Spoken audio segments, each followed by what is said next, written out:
अस्सलाम वालेकुम। असी गरीब लोग हाँ, पता मेरे सिर ते नहीं है। 3 धियां ने, पहली धी का ब्याह किया, जेज ना देने की वजह तो तलाक लैके घर बैठी है। फिर मैं मरीज हाँ तो मेरी मदद कर दो, मेरी बेटी किसी का नुकसान करना समान दोगे तो मैं कराँगी, मैंने जोगी नहीं है, मेरी मदद करो।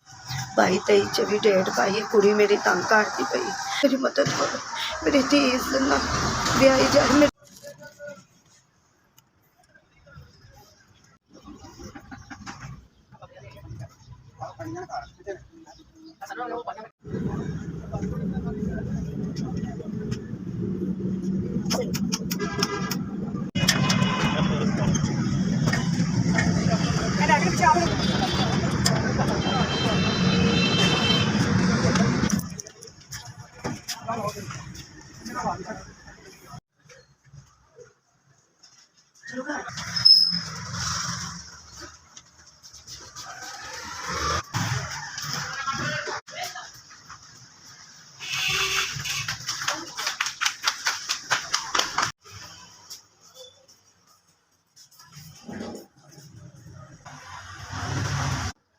अस्सलाम वालेकुम। SBS ਤੁਹਾਡੀ बड़ी शुक्रगुजार हाँ, तुसीं ਇਹ ਮੇਰੀ ਬੱਚੀ वास्ते चीज़ां लैके दित्तियां ने, पर्स हैगा, थोड़ा जिन्ना मेकअप का समान हैगा, थोड़े कपड़े हैगे ने, मैं ਤੁਹਾਡੀ बड़ी शुक्रगुजार हाँ, तुसीं मेरे ते बड़ी नज़रे करम की। SBS ਤੁਹਾਡੀ बड़ी मेहरबानी। 35,000 रुपये का बैड ड्रैसिंग है, 15,000 रुपये का सोफा है। इस माँ की दिलों दुआ ਤੁਹਾਡੇ वास्ते नहीं कर रही है।